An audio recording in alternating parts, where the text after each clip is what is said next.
бэлдээд магтан дуу.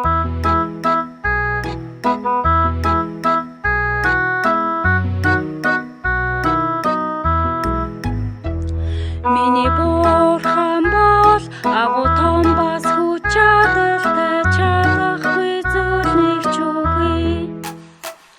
Миний бурхан бол агуу том бас хүч чадалтай, чадахгүй зүйл нэг ч үгүй.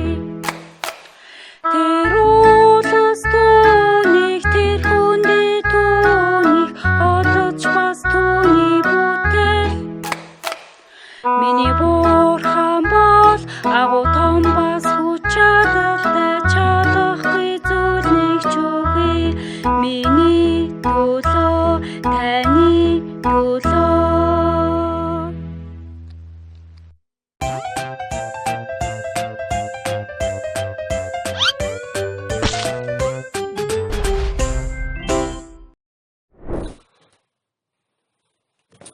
За сайн байцгаана уу? Сайн сууцгааж байна уу? За дэлгэцээр ч гэсэн ингэж хамтдаа уулзсандаа баяртай байна. За өнөөдөр Канаан нутгийг эзэлсэн Израиль гэсэн сэдвээр Булангийн чулуу үгнээс хамтдаа суралцаад үзэхээр байна. Хамтдаа дүр залбираад үгнээс суралцгаая. Биднийг хайрладаг эзэн бурхан минь танд баярлалаа. Гэм нүглийн дунд хором уу гүйлдэн мөнхийн тарчлалын тэр там руу явахаас өөр аргагүй тийм амьдралаар амьдарч байхад минь эзэн даны дайсан байхад минь хүртэл биднийг төрүүлэн дуудаж хайрлаж аварч өгсөн нэг үсэл тань талархаж байна. Бидний тэр их гэм нүглүүдийг эзэн та өөрийн хүүгийн тусаар тэр аимшиг загалмай дээр бүгдийг найрлаган зайлуулж бас аварч өгсөнд талархаж байна. Одоо бид энэ газар дэлхий дээр амьдарч байгаа ч гэсэн Бурхан таны хүүхэд гэдэгт амьдарч байна. Бурханы хүүхэд хэрхэн яаж амьдрах ёстойг бидэнд илүү ихээр мэдүүлж өгч Бурханы хүүхдийн тайтай амьдарч чадхаар эзэн та илүү их итгэл, хүч чадал, мэрэгүү хааныг дүүргэж өгөөрэй. Өшөө илүү гэмзэмгүй зөвхт байж чадхаар эзэн та бас удирдах өгөөрэй. Бүгд дэлхий дээр энэ COVID-19-ийн өвчнөөс болоод хамтдаа цуглаж нөхөрлөж чадахгүй олон саруудыг инх өнгөрөөж байна. Эзэн та хурдан энэ дэлхийн ертөнцид ч гэсэн амар тайвныг тогтоож өгөөд Христ итгэгч ахын дүүс нар маань Бурханы дотор хамтдаа эргээд цуглаад нүүр нүрээ харан нөхөрлөж чадах тэр боломжийг эзэн та бүрдүүлж өгнө гэж хүсэж байна. Юунаас илүү бяцхан хүүхдүүд маань ч гэсэн үгнээс хол нөхөрлөөсөө хол байна. Эзэн та чуулганы маань сургуульч гэсэн эргээд дахин нэгдээд баяр хөөртэйгээр багш нартайгаа ахын дүүс нартайгаа нөхөрлөж чадах тэр боломжийг эзэн та олгож өгөөрэй. Өнөөдөр Канаан нутгийг эзэлсэн Израилаар дамжуулаад хамтдаа сургамжийг авъя гэсэн билээ. Хүн тус бүрт хэрэгцээтэй үгийг эзэн та мэдүүлж өгч энэ зүйлээр дамжуулаад Бурхан таны өмнө шийлүү хэрхэн яаж амьдрах ёстойг тэр тусмаа төгсгөлийн энэ цаг үед яаж амьдрах ёстойг бидэнд мэдүүлж өгнө. Энэ үгийг эхлээс эцсийн хүртэл зөвхөн эзэн ариун сүнс тань даатгаад биднийг хайрладаг эзэн Есүсийн нэрээр залбирлаа. Амен. За бүгдээрээ дэлгэцэн дээрээс харах байна. Йошуа 10 дугаар бүлэг Йошуа 10-ийн 6-аас Йошуа 10-ийн 6-аас 14-ийг хүртэл Йошуа 10-ийн 6-аас 14-ийг хүртэл олсон бол хамтдаа нэг удаа уншаад үздэхэй. Тэгэхэд Гибеоны ирчүүд Гэлгалийн хуарн руу Йошуад хил хүргүүлэхдээ та зарцнараа бүх хүсэр хаяач уулаар нутагтай Аморчуудын бүх хаан бидний эсрэг нэгдээд байгаа учраас бидэн дээр даруйхан ирж биднийг авран туслаач гэв. Тиймээс Йошуа бүх дайчид ба хамаг эрэлхэг хүчит ирчүүдтэйгээ Гэлгалаас хөдлөв. Мөн эзэн Йошуад тэднээс бүү. Учир нь би тэднийг гарт чинь өгсөн. Тэдний нэгэнч та нарыг сүрэн зогсож чадахгүй гэж айлтлаа. Тиймхүү Гэлгалаас жагсан шүнжин алхсаар Йошуа тэдний дээрээс гинэд буув. Эзэн тэднийг Израилийн өмнө балмагдуулав. Гибеонд тэд үе олноороо хядуулж Хет хорон Бет хорон руу өссөн замаар зогтов. Азека болон Маккеда хүртэл тэд зохигдов. Тэд Израильчуудын урд талд зогтож Бет хороны замаар уруудаж байхад эзэн тэдний дээр том чулууг тэнгэрээс Азека хүртэл буулгасан бөгөөд тэд үхцгээв. Чулуун мөндөр зохиолон үхэгсэн Израилийн хөвгүүдийн элдэнд алагдагсдаас олон байлаа. Эзэн Аморчуудыг Израилийн хөвгүүдэд өгсөн тэр өдөр Йошуа эзэнд хандан Израильчуудын нүдний өмнө хэлэхдээ "Өө нар минь Гибеон дээр, өө сар минь Айлоны хөндийн дээр тогтоож" гэв. Тийхүү ард олон дайснаасаа өшөөгөө автал нар тогтож сар эсгэдлөв. Ийхүү нар Тэнгэрийн тэхий дунд тогтож бүтэн өдрийн турш огт хэвээсэнгүй. Энэ нь Яшарын номд бичигдсэн босоо. Үүнтэй адил хүний дууг эзэн сонссон өдөр үүний урдч үүнээс хойш байсангүй. Учир нь эзэн Израилийн төлөө дайдсан юм. 14-р ишлэлийн сүүл хэсэг дээр харах юм бол учир нь эзэн Израилийн төлөө дайдсан юм аа. Тэгэхээр өнөөдөр Канаан нутгийг эзэлсэн Израиль гэдэг сэдвээр хамтдаа суралцаад үзье гэж хэлсэн. За гэхдээ миний бодлоор энэ дэлгэцэн дээр харах юм бол ялалт нь тийм ээ. Үнэндээ Канаан нутгийг эзэлсэн тэр ялалт нь Израильчуудад байсан юм уу? Бас тийм биш байж байгаа. Ялалт нь хэнийх байг гинэ? Ялалт нь Бурханых байж байгаа. Тэдний өмнөөс хэн тулалдсан гэлээ? Учир нь эзэн Израилийн төлөө дайдсан юм аа гэж хэлсэн байна, тийм ээ. Тэгэхээр Израильчууд Канаан нутгийг эзэлсэн. Гэхдээ өөрсдийнхөө хүч чадал, өөрсдийнхөө мэргүү хаан, өөрсдийнхөө ил сэлмээр сайн тулалддаг тулдаа ингээд ялалт байгуулсан нь үнэндээ биш байж байгаа хань. Бурхан тэдний урдгаар нь тулалдаж өгсөн. Бид нэр харлаа, тийм ээ. Боддоор Бурхан Израильчуудын элдэнд үхэхстээс илүү олон тэр Аморчуудыг, тэр Канаанчуудыг мөндрөөр зохиж устгасан. Түүнээс гадна Бурхан Йошуагийн цэрэг буюу Израильчууд нар жаргах үед ялагдаад илүү ихээр нар ингээд байх үед, нартай үед нь ялж байсан учраас Йошуагийн залбирлыг хүртэл тэр үед сонсож өгсөн гэж хэлж байна. Нар минь Гибеон дээр, өө сар минь Айлоны хөндийн дээр тогтооч гэж залбирсан. Өөрөөр хэлбэл нар минь битгий жаргаач өдөржингөө ингээд хивэлгүйгээр тэндээ байж байгаач гэж Йошуа залбирсан байж байгаа. Нар тогтхолоо. Гэхдээ Йошуагийн залбирлыг Бурхан сонсож өгсөн. 14 дээр харах юм бол үүнтэй адил хүний дууг эзэн сонссон өдөр үүний урдч үүнээс хойш байсангүй. Бурхан тэр Йошуагийн залбирлын дагуу нарыг тэнгэрт тогтоож өгч Израилийн ард түмний төлөө тийхүү тулалдсан гэж хэлсэн. Хүүхдүүдээ энээс илүү гайхамшиг гэж байх болов. Энээс илүү тийм ээ дайчин дайнд илүү сайн өөр бидэнд юу хэрэгтэй байх вэ?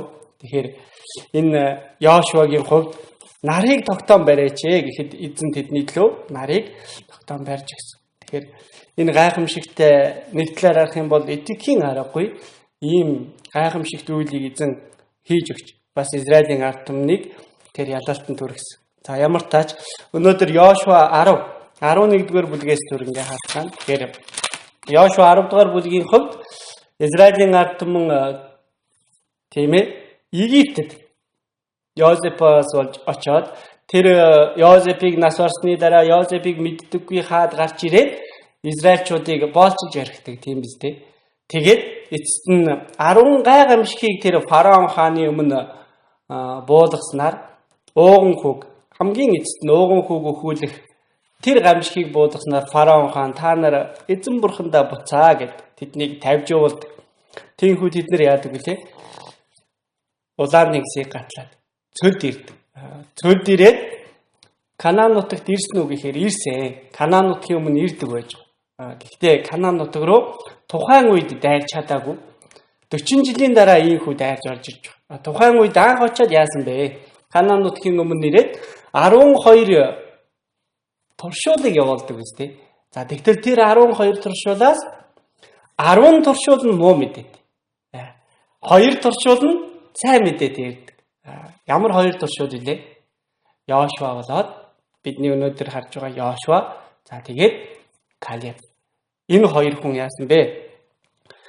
Үнэхээр тэр Канаан нутагт очиод үзсэн чинь сүү зүгийн бал урссан. Үнэхээр сайхан үр жимстэй тийм сайхан газар байна.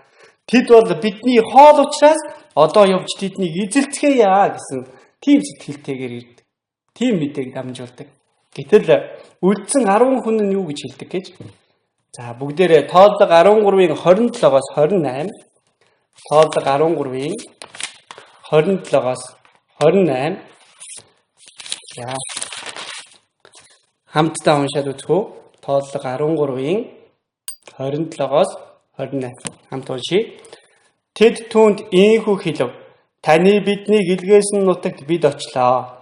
Тэр нь үнэхээр сүү зүгийн бал урсан нутаг мөн бөгөөд түүний үр жимс нь энэ байна. Гэхдээ тэр нутагт амьдарч буй ард түмэн нь хүчрэхэд хотууд нь бэхлэгдсэн агаад маш том юм. Бид тэнд Анакийн үр удмыг үзвэ.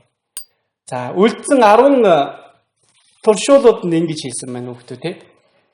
Бид таны дагуу илгээсэн тэр нутагт очлоо. Тэнд сүү зүгийн бал урсан үр жимсэн ч гэсэн үнэхээр сайхан ийм газар байна.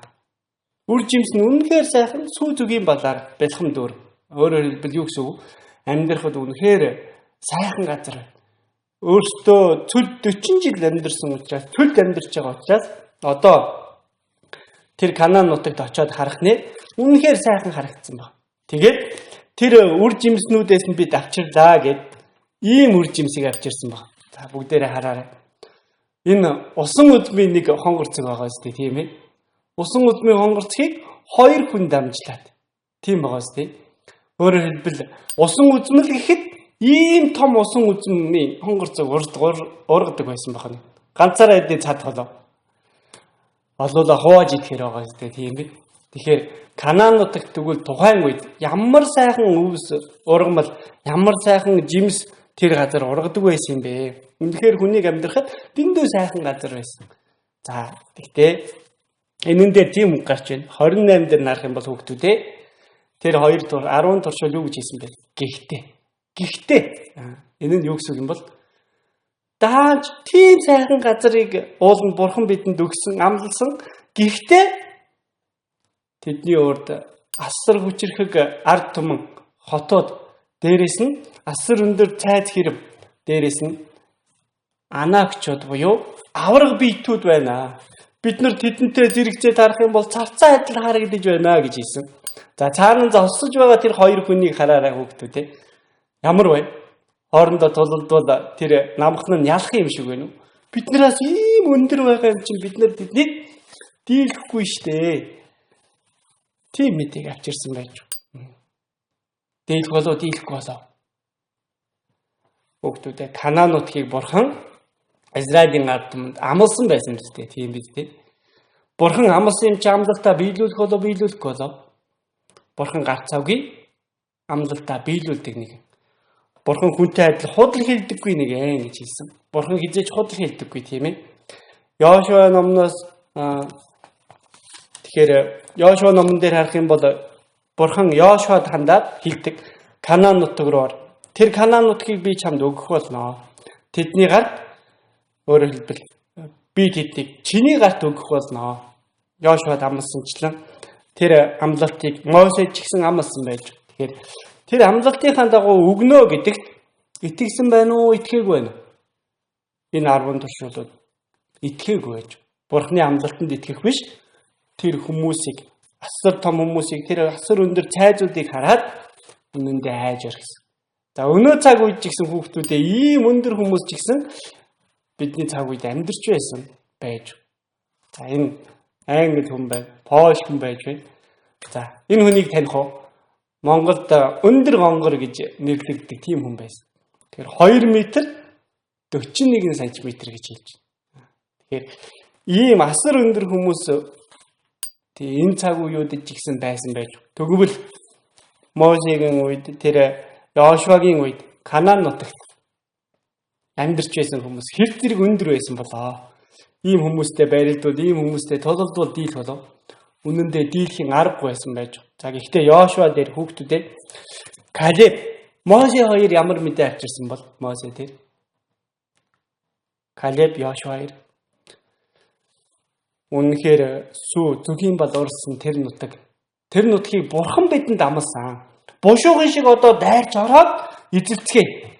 Тэд бол бидний хоол юм аа гэж хэлсэн. Тооллого 14 дээр нь тэгж хэлж байгаа. Тэд бол бидний хоол юм аа. Яагаад 14 шуулна гэхдээ бид нэр асар өндөр том хүмүүс байгаа учраас бид нэр орж чадахгүй гээд. Яагаад Йошуа, Калеб хоёр орж чадна. Тэд бидний хоол гэж хэлээд байгаа юм бол Йошуа, Калеб хоёр тэр анаагчуудтай уулзаагүй юм болов. Тэр асар өндөр хүмүүсийг хараагүй юм болов. Харсан. Уулзсан. Гэхдээ яагаад айхгүй байгаа юм болоо? Яагаад айхгүй бол бурхан байгаа учраас. Тийм үстэй. Бурхан бидний урдгаараа тулалдах юм бол тэр өндөр хүн байна уу? Тэр өндөр цайз байна уу? Бүгдийг бурхан бидний өмнө нураах болно. Яасан дийлэх болно. Тэрийг Йошуа, Калеб хоёр мэдэж бас түүнд итгэж байсан. Тийм үстэй. Тэгэхээр тийм учраас тэр сайн мэдээг авчирсан. Гэтэл Израилийн ард түмэн тэр хоёр туршуул буюу Йошуа, Калебийн үгийг биш хэний үгийг дагдаг гэлээ. 10 туршуулын үгэнд ороод харин ч эсэргээрээ Йошуа, Калеб хоёрлоо бүр чулуу шидэж хөнөөхийг оролддог байж. Тэгээд эцэст нь яадаг вэ? Канаан нутаг руу тухайн үед орж чадлагүй. Цөлд 40 жил амьдарсны дараа 40 жил амьдарсныхаа дараа 40 жил зовж чанасныхаа дараа нь одоо Йошуагийн үед Израиль Канаан нутаг руу энэ Йошуа номон дээр дайрч орж байгаа үйл явдал гарч байгаа юм. Тэгэхээр Йошуагаар өдөрдүүлээд Канаан нутгийг ерөнхийдөө Йошуа 10, Йошуа 11-р бүлэг дээр өмнөд хэсгийг нь 10-р бүлэг дээр, хойд хэсгийг нь 11-р бүлэг дээр ингээд эзэлж бүрэн дүүрэн ингээд эзлээд Израиль улс Канаан нутгийг тэр чигт нь өөрөөр хэлбэл Израилийн газар нутгийг өөрсдөө олж авч байгаа талаар ингээд гарч байгаа гэдгийг харсан тийм ээ. За тэгэхээр өнөөдөр энэ үгнээс бас хамтдаа сургамжийг аваад үзэх зүйлс байгаа. Нэгдүгээрт нь Йошуа 1-9 дээр хамтдаа дахиад уншаад үзье. Би чамд тушаасан босоо тууштай бөгөөд зоригтой бай. Бүү зочирт, бүү шантар. Хаа явсан газар чинь чиний бурхан эзэн чамтай хамт байх болно гэв. За хүүхдүүд энэ дээр харах юм бол Йошуад бурхан энэ Канаан нутгийг эзлэхээс өмнө тийшээ дайрч орохоос өмнө хэлсэн амлсан үг байж байна. Чи тэднээс бүү аа. Харин тууштай бөгөөд зоригтой бай. Тэгээд бүү шантар, бүү зочирдоо. Хаа явсан газар чинь би чамтай хамт байх учраас бүү аа гэсэн байна.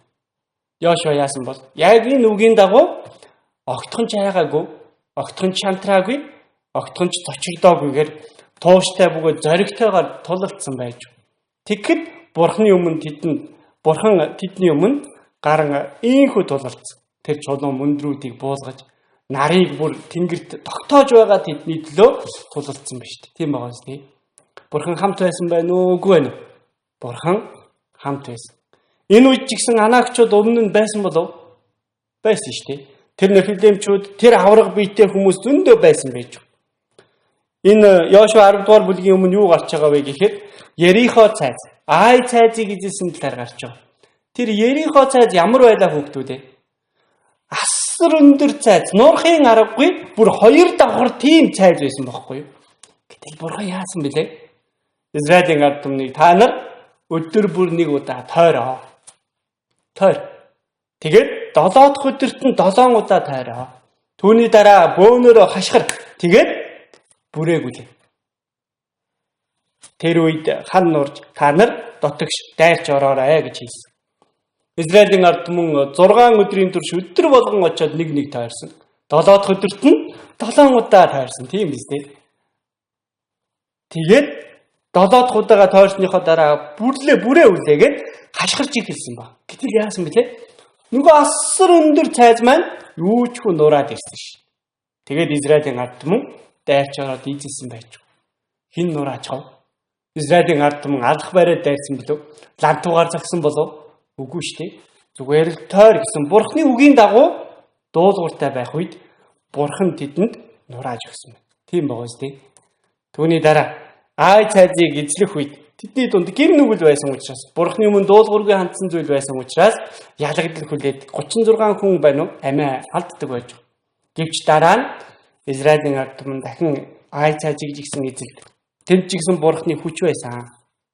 За тэгвэл хардаа Бурхан Израилийн ард түмний урд гарan тулалдаж өгсөн. Йошуад амласан энэ амлалтынхаа дагуу түүнтэй хамт байсан. Хамт байсан. Тэм учраас дуулал 44-ийн 3-ыг хамтдаа харцгаая. Дуулал 44-ийн 3 байна. Дуулал 44-ийн 3 дээр харах юм бол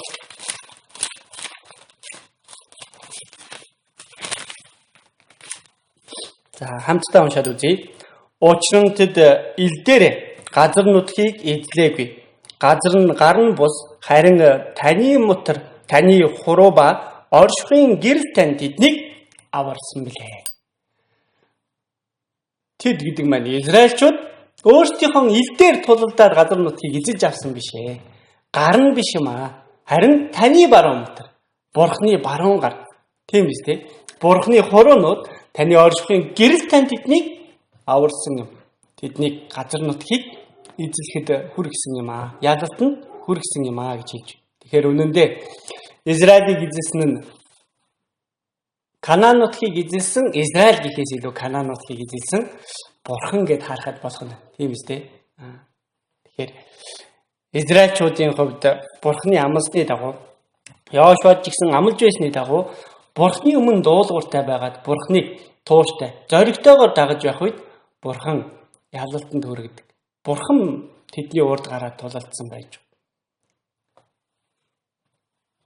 За эргээд Йошуа 10 дээр харцгаа. Йошуа 10 дугаар бүлэг байна. 10 дээр харах юм бол 10-ийн 11 дээр ингэж хэлсэн байна. Тэд Израильчуудын урд талд зүгтэж Бет хорооны замаар уруудаж байхад эзэн тэдний дээр том чулуу тэнгэрээс Азека хүртэл буулгасан бөгөөд тэд өхөцгээв. Чулуу мөндөр цохиулан өхөксөд нь Израилийн хүүгүүдийн элдэнд алдагдагстаас олон байлаа. Тэ харъя. Чулуу мөндөрт тийм байгаас нэ. Мөндрөөр тэднийг зогсон байж. Тэнгэрээс асар хүчтэй мөндөр оруулсан байж. Тэг энэ Солонгост орсон мөндөр гэж байна л да. Саяхныг харах нэ. Тэгэхээр энэ бүр хардаа машины цонхыг хүртэл цооцоос огчихсан байгаа үстэй. Тэгээд очоод бариад үзэхнээ энэ бейсболын бөмбөгтэй адилхан ийм том байж. Хүүхдүүд ийм том мөндөр миний толгой дээр унууд яг бол машины цонх хаг зохилж байгаа юм чинь хүний толгойг ч гэсэн хаг зохиж чадна штэ тийм ээ. Тэгвэл Йошуаг Израиль руу Канаан нутаг руу дайрчих үед эрзэрэг том мөндөр бурхан оруулж ирсэн бол. За тэгтээ дээрээс нь бас тэнд Израильчууд хамтдаа байсан. Гэтэл Израильчуудын дээр буусан болов тэр мөндөр Израильчуудын дээр буусан бус. Яг уу тэр Канаан нутгийн дайчдын дээр бус. Бурхан тэдний дээр буулгасан байж. Тэгэхээр Израильчууд Египтэд байхад жигсэн 10 гамшигыг буулгах үед тэр 10 гамшигыг Израильчууд амссан билүү? Израильчууд дээр нэгч гамшиг буугаагүй шүү дээ. Тийм биз дээ. Тэр харанхуй болж байхад тэр Кошен гэх Израильчуудын амьдарч байсан газар гэрэлтэй байсан.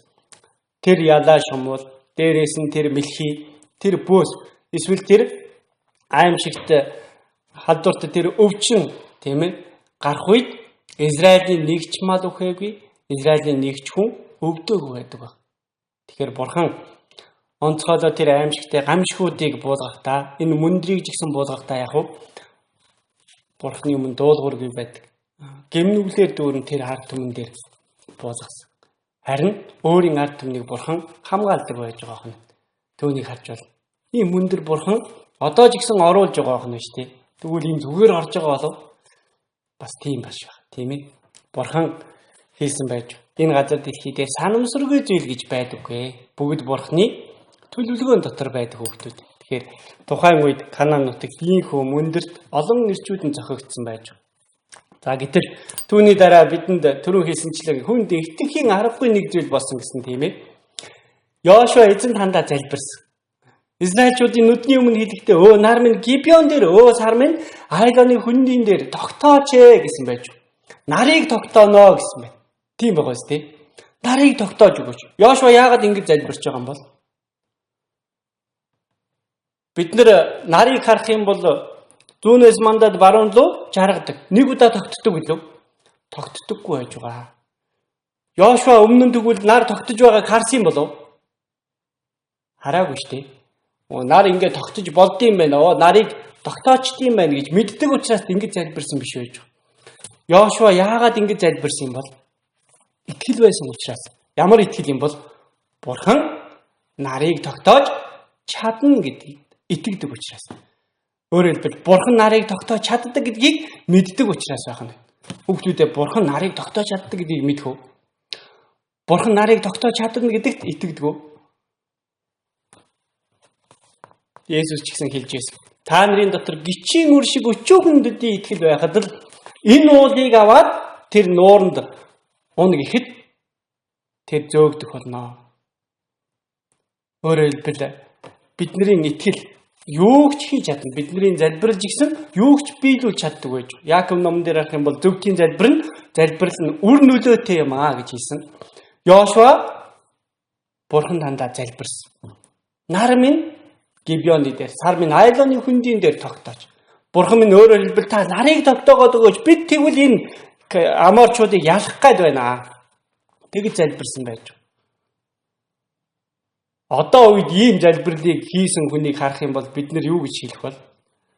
Нар минь энэ дээр тогтоод бүтэн өдөр битгий жаргаач гэж залбирч байгаа хүнийг харах юм бол бид нар энэ лав галзуурсан хүн байхаа гэж бодох байх. Тийм үстэй.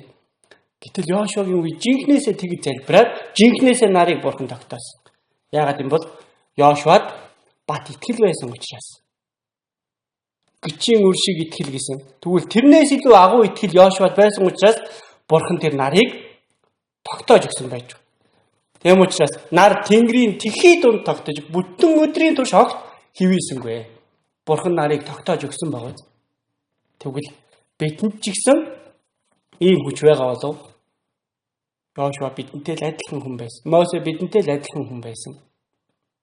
Тэр Елия Яаков номон дээр Елиаг ч гэсэн бидэнтэй адил жирийн нэг хүн байсан. Түүнийг залбирахад 3 жил хагасын турш бороо ороогүй. Түүнийг залбирахад бороо дахин орсон байж байгаа. Израилийн газар нутаг дээр. Тэр бороо хүртэл юу вэ? Тэр нэг хүний залбирлаар Бурхан зогсоож ирсэн. 3 жил хагасын турш. Дараа нь бороо оруулаач гэж залбирахад Бурхан бороог оруулж өгсөн.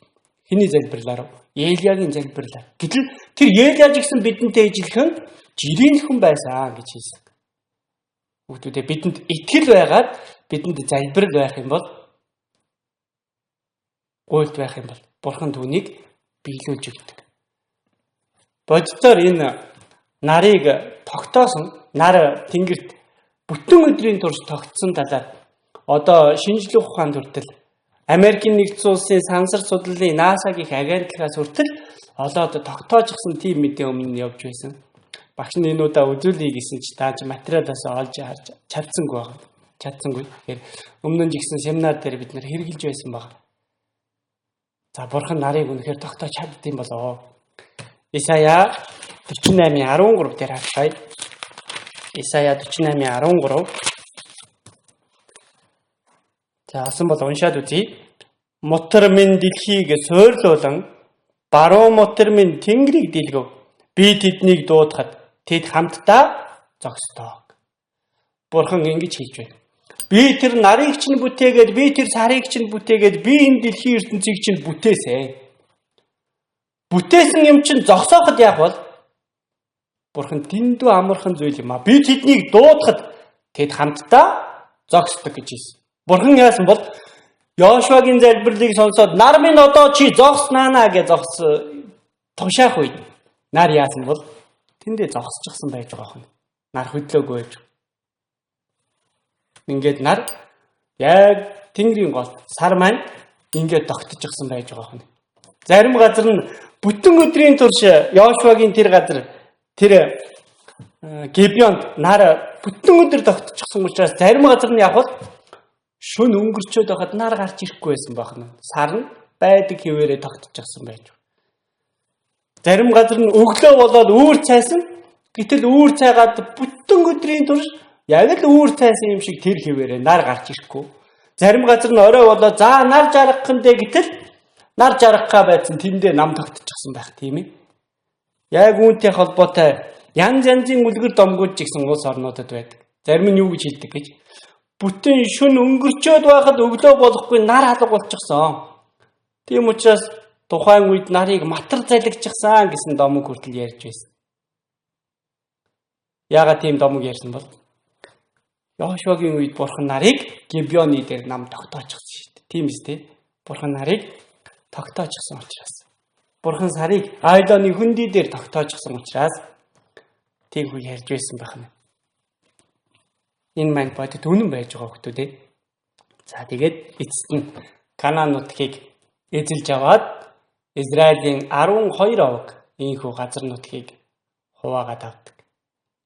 Израилийн 12 овог гэхээр ямар овог байдаг вүлээ? Яаковын 12 хүү байдаг штэ, тийм үстэй. Яаковын 12 хүү. За гэхдээ энэ дээр Йозефийн овог гэж байдаг. Яагаад вэ гэхээр Йозефийн 2 хүү Ефраим, Манасе хоёрт газар нутгийг нь өгсөн байж байгаа. Тэгэхээр нийтдээ Израилийн 12 овог энэ газар ийхүү хуваагаад байрсан гэдгийг ингээ харж байна. За тэгвэл энэ зүйлээс бид нэр өнөөдөр амьдарч байгаа надтай өнөөдөр тийм ээ итгэлээ сахиж байгаа надтай ямар холбоотой юм болоо. За юуны дөрөнд 1-р Петр 5:8-ыг хацаар уншаад үзье. Эрүүл ухаантай, сонор сэрэмжтэй бай. Та нарын өрсөлдөгч болох диавол нь хэн нэгнийг залгихаар хайж буй архих арслан мэд гитэн явдаг. За бид нэр коронавирус ч байна уу? Энэ өвчин зовлонгоос болоод бүх дэлхий даяараа хорио цээртэй хоригдчихсан ийм хэцүү нөхцөл байдалд амьдарч байгаа. Энэ цаг үе ямар цаг үе вэ лээ? Өөрөөр хэлбэл Бурхны төгсгөлийн цаг үе бидний энэ цаг үе байж байгаа хүн. Бурхны ирэх болчихсон тэр цаг үе нь бидний энэ цаг үе байж байгаа. Тийм учраас илүү эрүүл ухаантай сонор сэрэмжтэй бай. Та нарын өрсөлдөгч диавол. Өөрөөр хэлбэл та нарын дайсан тэр диавол чинь хэн нэгнийг залгихаар хайж буй архирах арслан мэт байна. Тэгэхээр одоо энэ цаг үед хамтдаа цуглаж чадахгүй, нөхөрлөж чадахгүй, үгэндээ тийм ээ үгнээсээ ишиллээ цээжилж чадахгүй, булангийн чулуугаа ажиллаж чадахгүй ийм байх үед чинь бидний эргэн тойронд юу байгаа гинэ? Тэр бузар сүнс диавол архирах арслан мэт хэн хэнийг нь залгиж болох нь вэ? Хэн нь тэр дээрээ бүдрэх нь вэ? Хэн нь залбирахгүй бурхнаас холдох нь вэ? Тэрийг хараад гитээд явж байдаг. Өөрөөр хэлбэл бидний дайсан эргэн тойронд байна одоо ч гэсэн байж байна. Йошуа тухайн үед дайтаж байсан шиг одоо бид ч гэсэн нэг талаар харах юм бол энэ газар дэлхий дээр сүнслэг тулааныг тэр тусмаа ийм хэцүү цаг үед төгсгөлийн энэ цаг үед энэ тулааныг дайныг хийж байгаа хүмүүсээ гэж хэлэхэд болох нь. За гэхдээ бурхан Йошуад амласантай адилхан бидэнд ч гэсэн амласан. Исая 41:10-ыг хамтдаа олоод уншаад үзье. Исая 41:10 байна. За хамт уншаад үзье. Би чамтай хамт чи битгий. Би чиний бурхан чи мөн бүү юм ээ. Чамайг би тэнхрүүлэн чамд үнэхээр туслана. Зөвхөн баруун мутраараа заавал чамайг дэмнэ. Йошуад бурхан амласан тийм ээ. Битгий бүү зочирт бүү шантар. Би чамтай хамт байх боллоо гэж амласан. Тэгвэл өнөө цагт амьдарч байгаа бидэнд ч гэсэн бурхан юу гэж хэлж байгаа бол би чамтай хамт чи битгий гэж хэлж байгаа юм. Хичнээн эргэн тойронд маань дийлхэн аргагүй хүчтэй тэр бузар сүнс диавол архирах арслан мэт явж байгаа ч гэсэн арслан аимшигтай юу? Амар аимшигтай байлээ тийм үстэй. Ганцаараа арслантай тулвал дийлэх болов? Дийлэхгүй. За гэхдээ тэр арслан мэт диаволтой тулгарч байгаа бидэнд хэн байгаа вэ гэхээр миний ард хүүхдүүд ээ бурхан байж байгаа. Миний ард гэхээс илүү миний урд гараад тэр бузар сүнстэй тулалддаг байж байгаа юм. Бурхан хамтдаа байж надад тусалнаа гэж хэлсэн. Тэгвэл бидэнд айх хэрэг байна уу? Бидэнд айх хэрэг байхгүй. хайх хэрэг байна. Филиппой 3-ын Филиппой 3 байна. Филиппой 4 шүүжлээ. Филиппой 4-ийн 13 байна. За бас хамтдаа уншаад үзье. Намайг хүчрхэгжүүлэгч түүгээр би бүгдийг хийж чаднаа. Бурхан намайг хүчрхэгжүүлдэг. Тийм учраас яг бүгдийг хийж чадна, бүгдийг яаж бүгдийг дийлж чадна гэсэн үг байж. За энэ удаа ишлэлээ цээжилж байгаа болов. Ром 8-ын 37 дугаар ишлэлийг хүүхдүүдэд цээжлэхээр байна. Энэ ишлэлээ хамтдаа цээжээр уншаад үзгөө. Харин бид энэ бүхний дотор биднийг хайрладаг түүгээр дамжин давуулан дийлдэг. За Бурханы хүчээр, Есүсийн хүчээр тэр хайраар нь дамжуулаад бид нар бүгдийг давуулан дийлдэг юм аа, ялдаг юм аа. Бузар сүнсний дээр сорилт уруу татлах. Тэр бузар сүнстэй тэмцэлдэх тэр дайндаа бид ялнаа гэж хэлсэн. Дийлнэ гинүү, дийлэхгүй гинүү? Дийлнэ гэж хэлсэн байх нь. Тийм байгаа шүү дээ. Бурхантай хамт байх үед, Бурханы хүчийг өөртөө авсан үед бид нар тэр сүнслэг хүчээр дийлдэг байж байгаа юм. Эфес 6-гийн 12 байна. Урагшаа эргүүлээд Эфес 6 дугаар бүлэг 6-гийн 12-ыг за багш нь уншаад өгье. Учир нь бидний тэмцэл бол мах цусны эсрэг биш. Харин энэхүү харанхуй ертөнцийн захирагчид эрх мэдэл, хүчнүүд, тэнгэрлэг орших уйдах ёрийн сүнслэг хүчний эсрэг билээ. Бид нар одоо дайн хийж байгаа гэж хэлсэн хүүхдүүд ээ. Йошуа шиг Канаануудыг Аморчуудын эсрэг тийм ээ мах цусны тийм дайныг хийж байгаа биш. Бид нар харанхуй ертөнцийн захирагчид эрх мэдэл, хүчнүүд, тэнгэрлэг орших ёрийн сүнсний эсрэг дайдж байна. Бузар сүнсний эсрэг нүдэнд үзэгдэхгүй тэдгээр бузар сүнсний тэр чөтгөрүүдийн тэр бузар сүнсний тэнгэр элч нарын эсрэг бид нар тусалдаж байна. Дайн хийж байна уу үгүй вэ? Бид нар одоо ч гэсэн Йошуатай адилхан дайдж байгаагүй хүмүүс гэж хэлэхэд бол за тэгтэл 13-ыг нь хамтдаа уншаад үзв. Тиймээс тэр цөвөн өдөрт эсэргүүцэх чадвартай байж бүхнийг гүйцэн бат зогсохын тулд Бурхны өвч зэвсгийг ав. Тэр цөвөн өдөрт өөрөөр хэлбэл бид нар одоо хамгийн цөвөн өдөрт байж байна гэж хэлэхэд болно хүүхдүүдээ. Үгтэйгээ, нөхөрлөлтэйгээ, ахын дүүстэйгээ, багш нартайгаа ойр байж чадахгүй. Ишлээж цээжилж чадахгүй. Магтан дуугаач дуулж чадахгүй. Тийм үстэй. Энэ цөвөн өдрүүдэд бид нар амьдарч байна. За тэгтээ тэр өдрөд та нар яах ёстой вэ? Эсэргүүцэх чадвартай байж бүхнийг гүйцэн бат зогсохын тулд яах ёстой вэ? Бурхны өвч зэвсгийг аав гэсэн. Сайн эсэргүүцээд, сайн өөрсдийнхөө итгэлийг баттай барьж, бат зогсохын тулд яах ёстой вэ? Бурхны өвч зэвсгийг аваа. Бурхны өвч зэвсэг нь юу юм болоо? Бурхны өвч зэвсэг нь юу бол? Эфес 6-гийн 14-өөс 18-ыг за багш нь уншаад өгье. Ингэхдээ та нар бэлхүүсээрээ үннийг бүсэлж, зөвхт байдлын хуйгийг өмсөж зогс. Амар тайвны сайн мэдээний бэлэн байдлыг хөлдөө өмс. Энэ бүгд дээр ёрийн муу нэгний бүх галт сумыг унтрааж чадах итгэлийн бамбай, авралын дуулга болон Бурхны үг болох сүнсний сэлмийг ав. 17 хүртэл уншлаа. За энэ дээр юу гэж хэлж байна? Бурхны өвч зэвсгийг аваа гэсэн. Ямар зэвсэг юм болоо? Үннийг бүслэхийгээрээ бүсэл гэсэн байж. Юу үнэн бэлээ? Библи үнэн байж байгаа. Тийм үстэй. Цорын ганц үнэн бурхан. Бид нар тэр үнэн бурханд итгэдэг. Цорын ганц үнэн болсон энэ Библиэд итгэдэг байж байгаа. Тэр үннийг бидээ өмсөж, зөвхт байдлын хуйгийг өөртөө өмсөө гэсэн. Энэ бие хуйгаар хамгаалдаг, халахдаг. За гэтэл тэр нь юу юм бол? Зөвхт байдал гэж хэлсэн байна. Өшөөлөө гимзэмгүй зөвхтөөр амьдрах хэрэгтэй байж байгаа. Амар тайвны сайн мэдээний бэлэн байдлыг хөлдөө өмс. Бид нэр сайн мэдээхээр тараахаар явдаг. Тийм үстэй.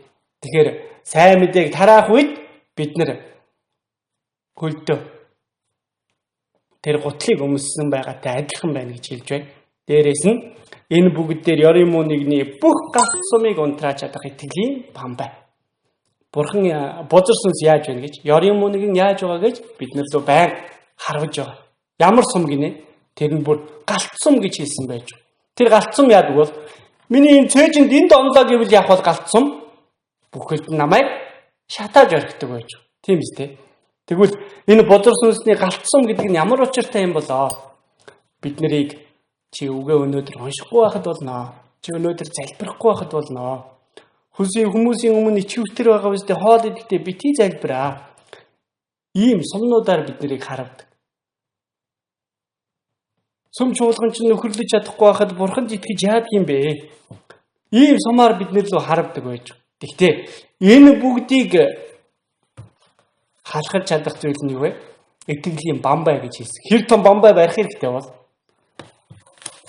Ийм жижигхэн бамбай барьчихсан бид нар өөрсдөө хааж чадах болов? Чадахгүй шүү дээ, тийм биз дээ.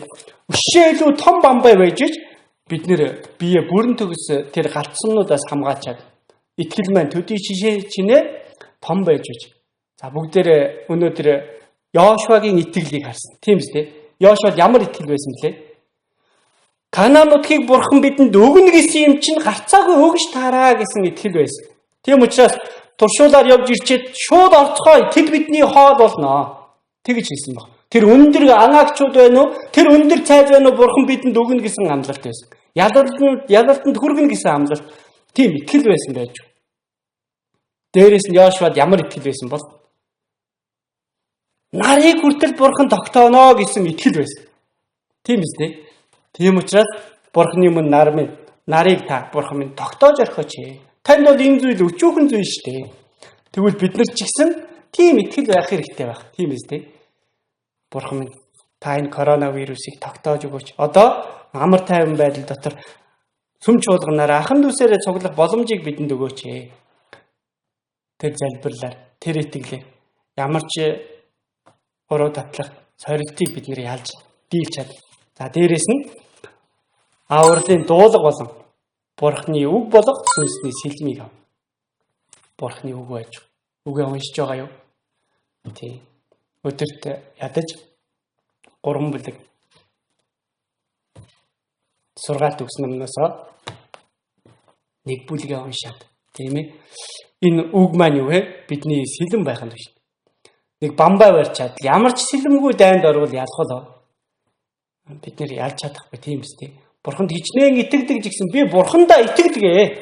Бурхан үргэлж надтай хамт байгаа гэдэгт итгэдэг. Бурхан намайг хамгаална гэдэгт итгэдэг гэчгээд тэгээд үг уншдаггүй. Үгээ цээжилдэггүй. Үгийг тунгаан боддоггүй. Тийм байх юм бол юу? Сэлэмгүй явж байгаа зэрэгтэй адилхан байх нь шүү, тийм ээ. Надад бамбай байхад болно. Тэр зэрэг дайснаа устгаж чадах болов? Ялж чадах болов?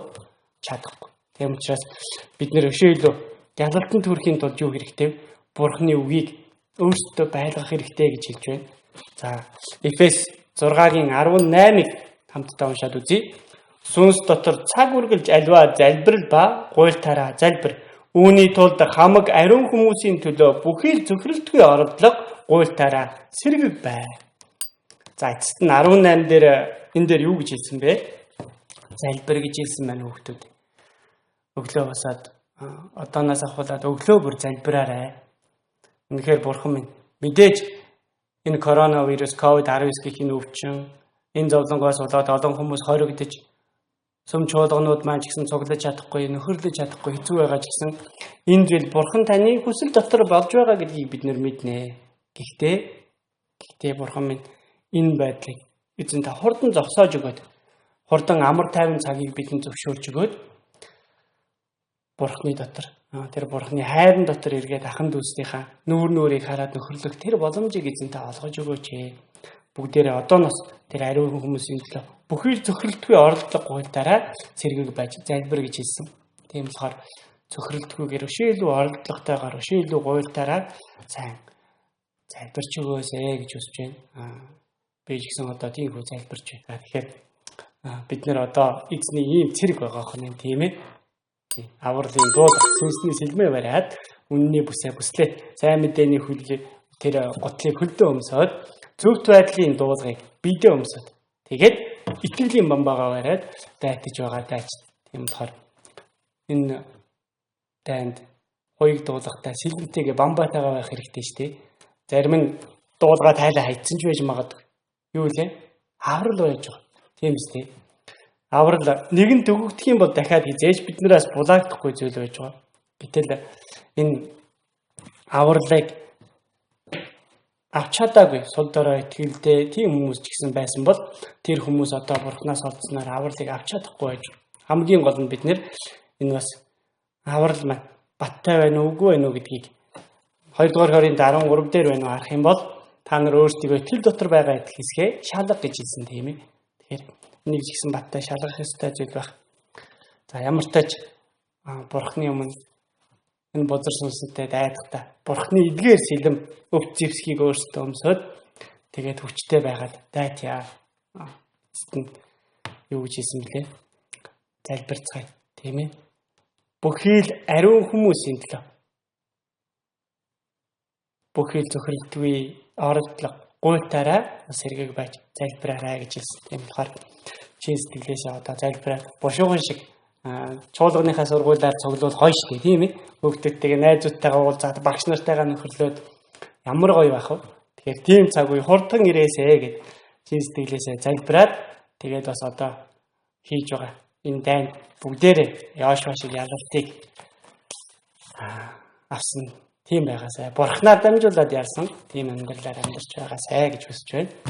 За өнөөдөр сургаалаа энэ хүртэл үзээд дуусгая. Хамтаа залбираад дуусгая. Биднийг хайрладаг эзэн бурхан минь танд баярлалаа. Хичнээн хамтдаа цуглаад нөхөрлөж чадахгүй байгаа ч гэсэн онлайнаар дамжуулаад, дэлгэцээр дамжуулаад бурханы үгнээс хамтдаа сурч нөхөрлөх энэ боломжийг олгож өгч байгаад талархаж байна.